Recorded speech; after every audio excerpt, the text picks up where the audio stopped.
Hey everyone, welcome to another episode of Get Jashed. Today we are very, very fortunate to have Roman Abasy with us. And Roman is a professional Taekwondo athlete originally from Afghanistan, having previously represented Afghanistan in Taekwondo on the world stage.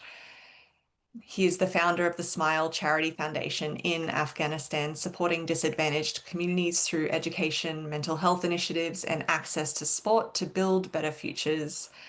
Roman then came under threats related to his advocacy, forcing him to leave Afghanistan and resettle here in Australia. So now Roman dedicates his efforts to empowering refugees and culturally and linguistically diverse communities through inclusive sport, recreation, and community programs that promote well-being, connection, and opportunities. So, no big deal. No shortage of things that you're doing.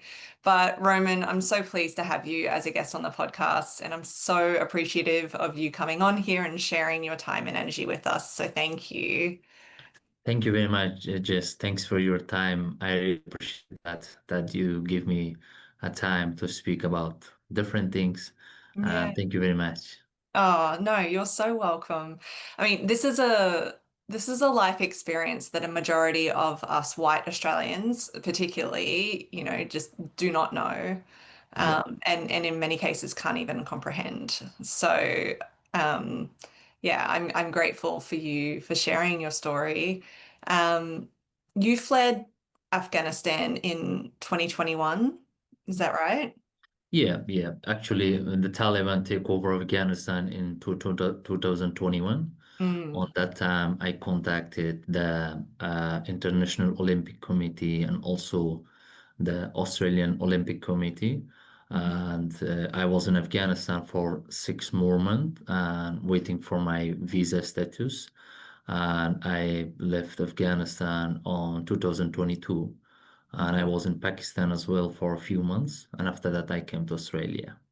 yeah. So was that moment of initiating you leaving Afghanistan, was that around the fall of Kabul and was that happened in August of 2021? Yeah. Yep. Yeah, but actually it happened on August 2021.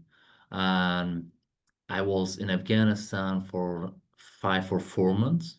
Yeah. And I was staying not one of many of my relatives' houses because the Taliban, they're looking for me and they visit many times my house that I lived there with my family, and they thought I already live Afghanistan. For that, I was in different area and different places.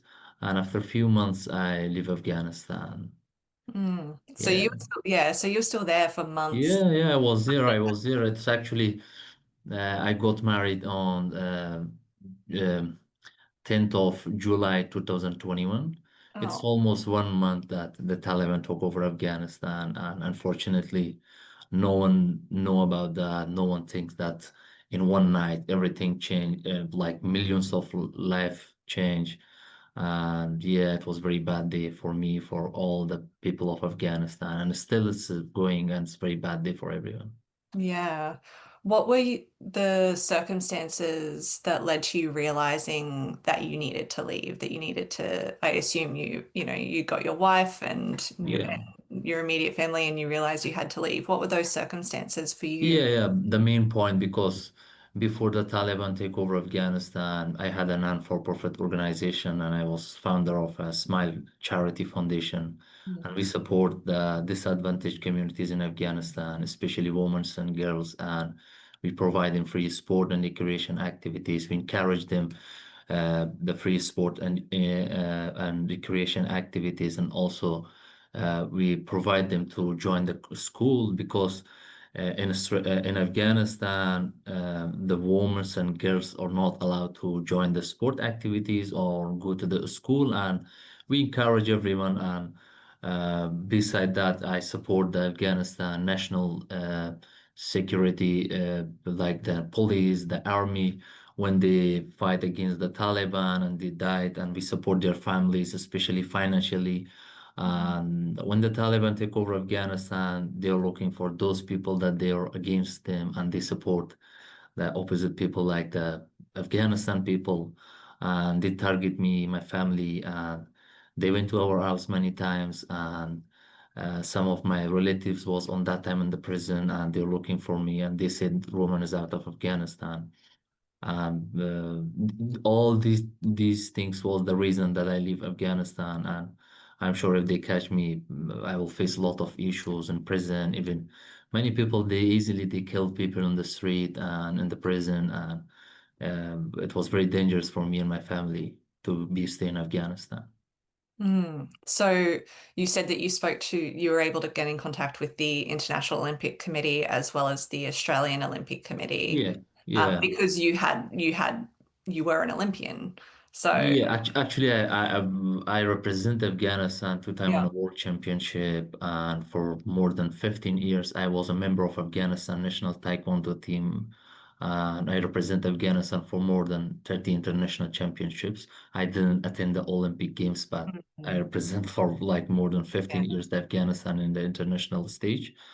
And for that, uh, I don't have any direct contact with the IOC and AOC, Australian Olympic Committee. But when the Taliban took over Afghanistan, I reached out to everyone, and the Australian Olympic Committee was one of those organizations that I reached out to them. Unfortunately, the CEO of Australian Olympic Committee on that time, Matt Carroll was the CEO. Mhm. He responded to my email that we will happy to support you and your family, and he sent me lots of documents form. I fill all the forms, and it was the procedure of applying for the Australian visa. And after that, the large number of group of people, like many of my friends, most of them is my friends now, and they're working in different organizations. They support us to come to Australia. That's massive. That's such a massive deal to Yeah. Yeah, to actually, we were very happy because of my background as a human rights defender, as an athlete. They Mm, support us, not just me, like more than 100 people. The Australian Olympic Committee, they support them in different sport, different groups, and they bring them here. Not just Australian Olympic Committee, many other organizations as well. They support like the Afghanistan women's football team, the cricket team, and many other groups. Even some group of singers, some group of judge, some group of like different group that they were under threat, and they are now living in Australia. And we are very lucky that we are in here, and we have support of the Australian people. yeah, definitely. Well, it's such an important work that you do as well. And, you said it started with the Smile Charity Foundation over in Yeah, Afghanistan. yeah. What was the kind of work that you guys were doing there? Yeah, mostly we focus to support the kids in Afghanistan, and they are the only group that they face with many issues in Afghanistan, with like the child marriage, and they're like the forced work. They're not working, and they don't have access on the education, on the sport, and we support those people. And also, as I mentioned before, we support the Afghanistan security forces as well, their families, and we support the people with disability. We support them through we donate them wheelchair, and many things we do because we did in Afghanistan. And when I came to Australia, they just say, when some people ask me, do you have any experience? I told them I was a founder of an organization in Afghanistan, more than like 55 people working there as a full-time. Wow. Yeah. There's a lot of people they're working as a casual and volunteer. In Australia, I think it's very important to have a local experience. Mm, But when I share them about this, no one believed because they just see us as a person who's refugee and don't if your English is not good, because my English was not good on that time. yeah. They just think you don't know about anything. I think the community work is the same everywhere. In Afghanistan or Australia, you're finding the issue in somewhere, or there's a gap in somewhere, and you want to fill that, and you want to support. And yeah. We did everything, a lot of things in Afghanistan. Besides that, we had a lot of advocacy work as well for the women's, for the education, for the human rights issues happening in Afghanistan for the last 20 years. and lots of big campaigns like in social media. And yeah, we attend a lot of protests in Afghanistan against of many things that happening on that time, and we were very active in Afghanistan that Mm. time. Yeah, Yeah, was it challenging? Obviously, the situation has deteriorated since 2021 there in Afghanistan with the Taliban taking over. But was it challenging even when you did set up the foundation? Was it pushing back against a lot of the beliefs that were yeah, perhaps sort of the structural beliefs that were already in place yeah. there? Yeah, well, that time the main challenge was again the Taliban because they have access and control of some of the province and local areas in Afghanistan. Mm, And when they saw the some of our activities on that time, they reached out to us and they warned us many times to don't say any, we don't allow to say anything about the Taliban, and they treat us on that time. But on that time there was a government and they don't have access that much on the capital of Afghanistan, on the cities. mm. But yeah, the big challenge was the Taliban on that time, and still the Taliban is the big challenge, and I'm sure in the future as well, they are the challenge for Afghanistan, for Afghanistan people. Yeah. Are you like, because you just mentioned as well, you talk a lot more about the Taliban now. You share a lot about, the issues that are being faced by different groups of people, particularly for women, especially for children. Yeah, Is there any fear, like, or of talking about it more now, or? yeah. I scared a little bit now as well Mm, because still some of my relatives they were in Afghanistan. Since I came to Australia, three of my relatives, the Taliban, they catch them, and one of them was in prison for more than 6 months. Now they release them as well. And still, when I'm in here in Australia, still I'm scared a little bit. I have a fear because I think a few months ago I saw there was a protest in front of University of New South Wales or Western Sydney University. No, it was I think U New South Wales. mm, Some people they hold the Taliban flag in front of the university, and it's in Sydney. And when I saw that flag, I realized that I skipped from that flag to Australia, and now I see that flag in here in Australia, and I'm sure some people in here as well. They have the Taliban thoughts, and they're supporting Taliban in different ways in social media, in some people gathering, and in their discussion. And still, I'm scared about it, even in I'm in Australia because. Unfortunately, I'm not sure they have some rights in here and they're supporting the Taliban, and there's not that much rules to control them. And I think it's a very important topic as well that there's a lot of people, millions of people, they escape from Taliban, and now they saw some sign of Taliban in Australia, and it's very dangerous for the Australian community as well.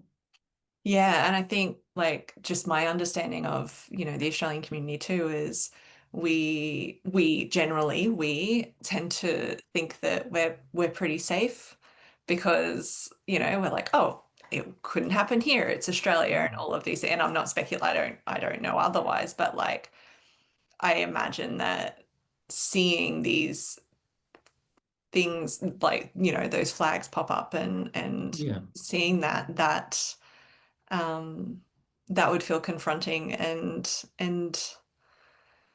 I think confronting for everyone, but especially for someone like you who's yeah. you've lived Yeah, through unfortunately, the it. main reason some people they don't know about the flags, which the flags is the Taliban flags, and which sign is the Taliban sign in Australia, and the way they're talking, the way they're posting, the way they're. If imagine some people they're just lobbying for Taliban, they're just organizing an event, and they're saying that now Afghanistan is a safe, it's a good country. Now the Taliban. It's in not direct way, but in direct way, you're supporting Taliban because you're not seeing the reality. The reality is completely different from the ground. And you're Yeah. supporting, they're not naming the Taliban, but they're saying Afghanistan is safe. It means Afghanistan is controlling by Taliban and safe, but they're not saying direct thing. But when we, as a Afghanistan people, we know that they're playing with the wars and they're lobbying for the Taliban. Yeah, it's very much like propaganda in a way. Yeah, yeah, Yeah. yeah, You do speak a lot about the humanitarian crisis that everyone is experiencing still in Afghanistan because of the Taliban. Um, you share a lot, on platforms like LinkedIn, but you've had news and media outlets pick up some of these stories because of what Yeah. you share. Yeah. Tell us more about what that kind of impact feels like for you.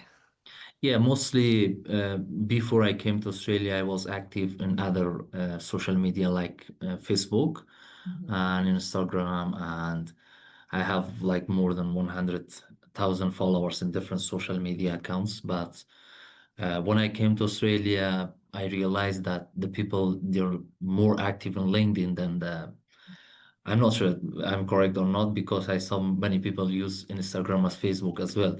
But I found LinkedIn more like proper and good place for promoting the my campaign, what I believe.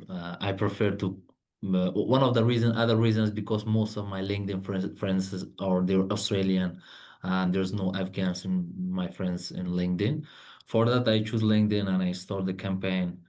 And still, I'm writing about issues and in Afghanistan, the Taliban, that their rules, the rules against the women, against the people of Afghanistan, and the and the good things that now, especially the Australian community, they know more about the Taliban, about the Afghanistan people, about the women and what's happening in Afghanistan. And some of the media, they reach out to me and they said, can you give us more information about this issue? We want to publish that one. And I saw many important articles that now they publish in different Australian media, and now they're about Afghanistan, and some of them that I I wrote in my LinkedIn, and Mm. because they're expert on that, and they make that simple like news as an article, and they publish on their platforms. And it's very important for me and for our Afghan people that the world and the Australian and other countries must know about what's happening inside Afghanistan. Yeah, I personally I agree. I think it's important that we step outside of our own bubbles, like, Yeah, actually, we can't live through that ourselves. We can't experience that ourselves vicariously, but at least being aware of what other people are going through. You recently put up a post on LinkedIn, more or less apologizing to people because it wasn't yeah, professional content. And yeah, I know I commented on that, but it's because I yeah, feel strongly. I'm like, no, we can't bury our heads in the sand. We yeah, have to talk about these things, and and yes, we use our business because LinkedIn's a professional platform. Yes, we use our businesses to create more income and money, but I also think that that's how then we can help more when we are more resourced in that way too. So yeah. it gets to be both. But why, in your words, why is it important for all of us to share and speak out about these kinds of injustices that are happening, even if they are in a different country to us here? Yeah. Yeah, actually, recently I saw news that the Germany accepted two Taliban diplomats in Germany.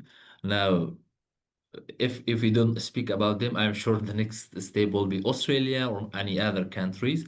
If we Mhm. keep open this discussion and we discuss about these issues, I'm sure there's a lot of people because in my list of friends, I saw many MPs, many ministers, all of them they're in Australia. They have a good position in Australia government. When they saw this type of issues happening in Afghanistan, I'm sure they will stand against. Well, no, we're not accepting any Taliban diplomat in the future. We don't want to be any diplomatic relation with Afghanistan, with the Taliban, not Afghanistan. And it's very important to talk about that. And uh, I'm sure if there is any organization want to support the Afghanistan women, like they want to support them to evacuate from Afghanistan or maybe remove them, not remove them. Sorry, I forgot the word. How can we use? If you like, if you find a way to evacuate them from Afghanistan to the safe country, there's a lot of organization working on Australia, and also some organizations, especially in education part, they can offer some online classes like the Mm. online school classes for them because in Afghanistan there's no school, there's no nothing for them. It's the only reason that I post about all these topics is that we can put that in front of everyone what's happening in Afghanistan. If you want to support them, even if in a word, it means a lot for us, for our community, for our people. If you, the only thing that we are scared, we don't want that the people and the other countries they take Taliban like normally they're normal people, they're not part of Afghanistan. We want to show the reality of the Taliban that they're an international terrorist group and they're against the humanity, they're against the women, they're against they're against the Western countries, they're against all the non Muslim people in the world, and they're saying we are the only uh, people that the God choose us, and we are better than others, and all these type of ideas they have, and they are now controlling like millions of people. Mm. They're against all of like everyone else, but they're also not Yeah, exactly for their own people anyway, right? yeah. Like, you know, Even the they're against their people as well, because in Afghanistan, we have around 32, 33 millions population in Afghanistan, Mm. and just maybe 300,000 of them is Taliban, not like millions of people. Just now a small group of tourist group, they support like millions, to more than 30 millions people. Even in Yeah, Afghanistan, it's not just women, it's like half of them is the woman, like 50 millions people, they don't like Taliban. And the means as well. Because they have a support of some big countries, and for that they're controlling Afghanistan. yeah, Yeah. that's it. What it's a lead-on question. It's a little bit similar, but you speak very specifically about what children face, the child labor, the early like the child marriages, and what women face, especially women in sports, because you know sports is very much your background as well, and your Yeah. experience and how you experience community and bring community together. What is it that we can do more here? And the reason I ask that as a follow-on question is because I think that there's an element of we can take things for granted here. We can take education for granted Yep. here. Because and it's human nature in a way of, you know, when we just always know something, then of course we take it for granted, but we can also choose to appreciate it for what it is as Yeah. well and to recognize. And I think hearing other stories helps us recognize that. What is it specific, again, just so we can hear it in your words, what is it specifically about those things that feel important to talk about and to advocate for here? Yeah. Yeah. Actually, in Afghanistan, everything is important because Mm, of the regime that they're controlling the people of Afghanistan. I think the big issues now it's the child marriage in Afghanistan, and because each one of the Taliban they have now four wives according to their beliefs, and they're marrying like for the kids under even the last time they marrying for a kid was 6 years old, and the man is 43 years old.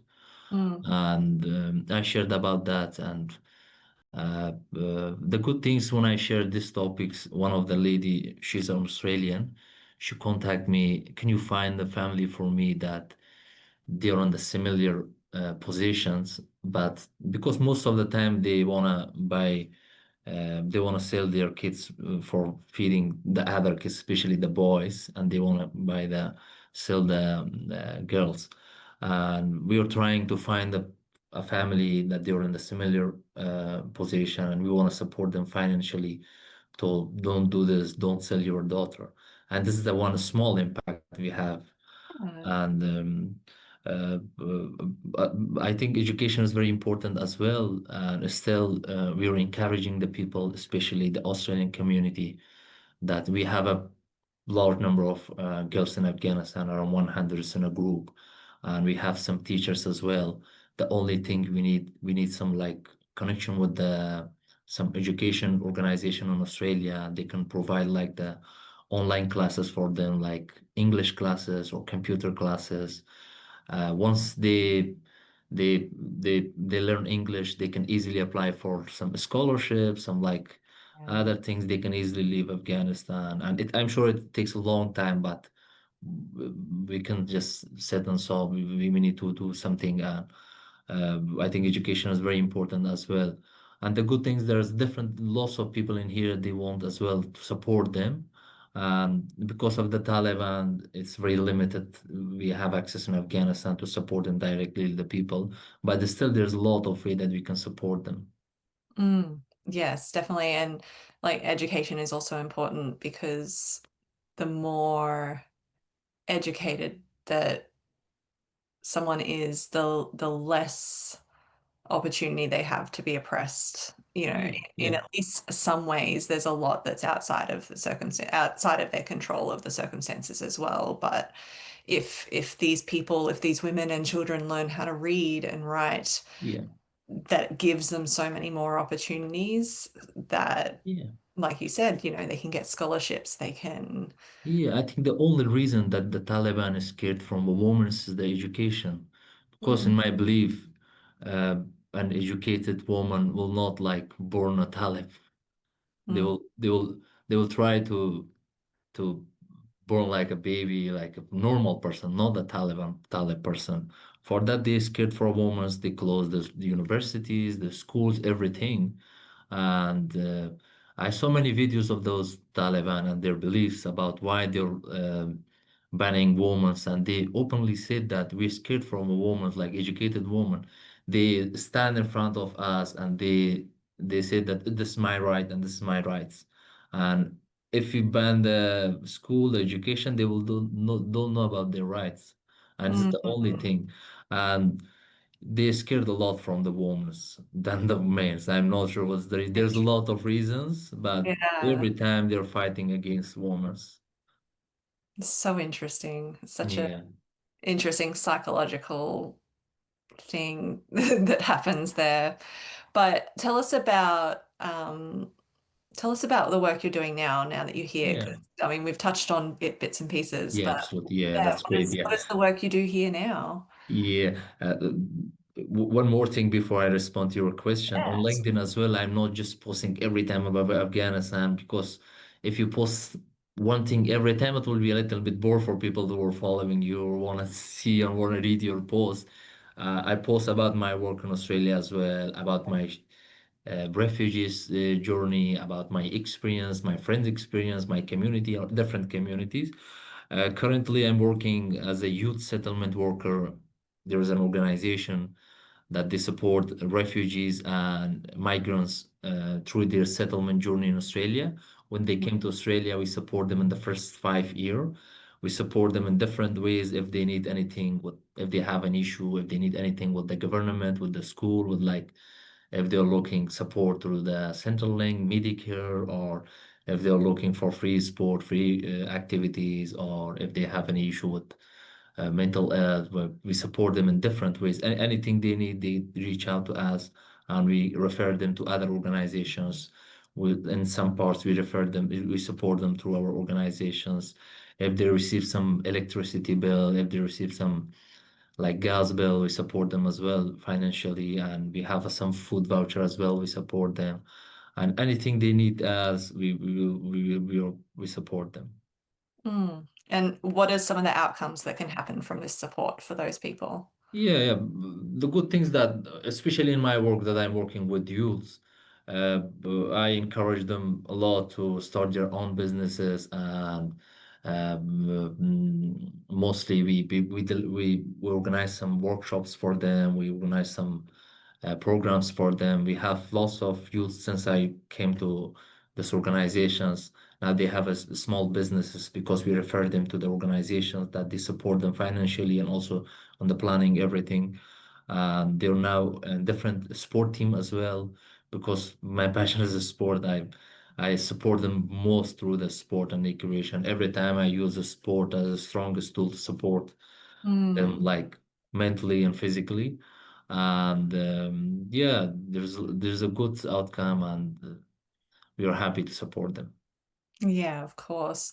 What is it about sport, do you think? I mean, I know what we know, but what is it about sport do you find is so helpful for people to, you know, build confidence or to build their abilities or to Yeah, feel better in themselves or in their lives here as well? yeah, yeah. The good things when I came to Australia, uh, uh, I work with many organizations. Like previously, I worked the organization that they're just focusing on sport and recreation, and that organization mostly support those individuals that they're facing mental health, trauma, social isolation, and we organize many programs. In one particular programs, we organize a football program, and it Mm, was for the refugee communities, and we have we one organization refer a Iraqi, maybe there was a boy 24, 25 years old. He joined our program, and on the first week he was very scared. He don't talk with other people, with friends. He was just stand alone in a place. On the second week, he start talking, and he by the third week he find a friend, and also he start talking and laughing with others. And on the last week, it was the 10-week program. He completely find of new friends, new groups, and he shared some photos on social media with them. They went with the family gathering. The family meet each other, and now they're completely different. And without the sport, there was no way that we connect them with others. And this is the mm, outcome about the sport, that it was very easy for us to bring a person in a community, and we use the sport every time I use the sport. And now they're friends with each other, and it is the power of a sport. mm, And we have a lot of experience of this type of issues. There was a girl, and uh, she faced a lot of issue when she was in Afghanistan and with Taliban. When she came here, she was in the same situation with the trauma, with mental health and social isolation, lots of issues. And we invite them in one of the art session we had in here just for girls, and mm, different girls from different countries. And she was the same thing she did. Like she find new friends, she connect with them in social media. Now they're with each other and they're connecting with each other. And it's all the power of sport and recreation. mm. And that power of community and common places to find common connections, Yeah, yeah, especially when you mention, there's definitely trauma involved. There's definitely this yeah, whole experience of this background that, yeah, people are thrust into a new country and yeah, what does that feel like? So yeah, giving people that common access to yeah, something to connect to then connect with each other. It just sounds so important and so useful, and it really sounds like you're doing amazing work as well. yeah. Thank you. And the good thing is that in sport we don't need a language. You need to just movement, just pass the Yeah. ball and goal and shoot. Yeah, it's the good things of Yeah, and then sport. it creates like, there's also that body experience. It creates the feel good feelings in the Yeah, body of, like, yeah, oh, I'm moving my body, or I feel, yeah, stronger, or I made that goal. Oh, like, yeah, yeah. it's any and everything there. And Yeah, yeah. and the funny things I discussed this. It was, I think, in a panel discussion, and there was a person who represent the music, and I said the power of sport, and he said the power of music. And in one time we said that yeah, sport music have also the power, and sport have, and he said that I think music is better than a sport.